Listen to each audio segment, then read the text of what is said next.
Welcome back to News Geelong. Volunteering is an essential part of our community way of life, and throughout the South Barwon State electorate they have been again recognised for the many hours put into community projects and ongoing programs. Ian Nichols has the story. Students from right across the region, the South Barwon region, several schools involved, have been recognised for their volunteer work. And on that score today, we're talking with the member for South Barwon, Andrew Kados. Yeah, there's 5 schools under the Advance program, which is a $4.5 million commitment from the Victorian Coalition Government. They've been recognised for their what they're doing as far as volunteering in their community. So you've got students from Barwon Valley, Belmont High, Oberon High, Grovedale College, and also the Surf Coast Secondary College have been recognised under this program. And obviously we want to try and encourage as many younger people to volunteer in their local communities, whether it be in their local sporting club, whether it be in the school itself, and try and nurture that sense of volunteering and actually giving back to your community. Well, it's good to see that kids are being recognised. So often we're quick to judge young people today as being layabouts and all the rest of it, but they're obviously very enthusiastic when it comes to helping their community. Yeah, and that's something we want to obviously foster and nurture. Obviously the service clubs that you have sort of started to struggle in recent times, whether it be Rotary or Lions, to actually attract membership and attract volunteers. So by doing this with younger people when they're in school, encouraging them to actually get in there and volunteer, and recognising those students that do is very important, because if you can instill that in a person in their younger years, they'll be more inclined obviously to volunteer as they get on in life, and that's very important. Recognising the work that students do in volunteering, this is Ian Nichols for News Geelong. Thank you, Nico.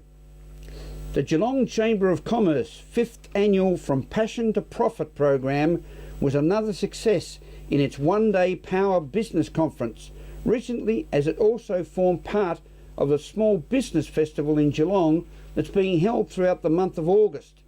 Ian Nichols reports. We're on the Geelong waterfront at the Sheraton Four Points for a very important conference today, organised by the Geelong Chamber of Commerce. Hundreds of delegates have turned out to hear business leaders ask the question, what is the future for Geelong business? And we're talking with the Chamber's President, Kylie Warren, and also Jackson Doherty from the Geelong Manufacturing Council. Today and used some of those methodologies within their own company. Well, there's a lot of business leaders here today. They're all here to learn something, and I'm sure that you've contributed in part, because we don't always think about the innovative side of business, do we? No, we don't. It is something that is quite neglected, that has been neglected over the years, and it's something that we kind of think of when the business is perhaps in trouble, is about generating new ideas, about trying to try and increase profitability. But today, as I say, it was mainly about how we start the process so that the people can use it within their own organisations, but also in their own everyday lives. Well, Geelong Manufacturing is at a very interesting stage now. Would it be at the crossroads, do you think? That's a difficult question. I think manufacturing's thriving here in Geelong. There's a lot of new initiatives that are about to come out. There's a lot of new funding that's just came out, just recently been announced, and there's some exciting stuff happening at Deakin University, which will hopefully give the manufacturers here a much needed boost. We find many of our small business members, particularly at the Chamber of Commerce, they start their businesses off the back of their passion. Maybe they've started their business as technicians in their business. Today's about taking them to the next level in their business. So moving them away from being very much hands-on to exploring what change and what opportunities they should be embracing to really innovate their businesses. Yeah. Well, we spoke with one of your keynote speakers today, Jackson Doherty from the Geelong Manufacturing Council, and he honestly believes there is a future for business here in Geelong. He's very optimistic. Absolutely. I think you can even sense the buzz in the room today. People are looking for new ideas, looking at ways that they can innovate their businesses. And again, the Geelong small business community, they are keen to grasp innovation opportunities, and that's what the whole theme is about. It's about harnessing your passion but being strategic, and I guess having a vision towards where you want to take your business into the future. At the business conference for the Geelong Chamber of Commerce, this is Ian Nichols for News Geelong. Thank you, Ian. Now let's take a look at the weather conditions expected in and around Geelong and the Surf Coast over the next 6 days. Tomorrow we can expect partly cloudy conditions with isolated showers until evening, with an expected top of 17 degrees, another good winter's day for local footy. Sunday will see a mostly sunny day with isolated showers during the evening and a top of 17.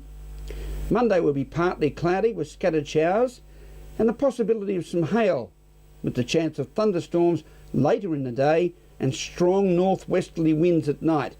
A top of 15 is expected. Tuesday will be partly cloudy, isolated showers continue with local morning hail and strong west to northwesterly winds during the morning, again a top of 15.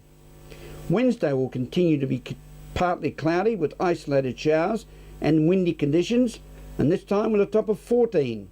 While Thursday will be partly cloudy with continued northwest winds. There will be some sunny periods during the day with a top of 16 degrees. Today we experienced cloudy conditions with areas of rain easing to isolated showers this evening. The winds gusted around the 50 kilometres per hour this morning before easing a little around early afternoon. We reached a top temperature of 15 degrees at 1 o'clock this afternoon.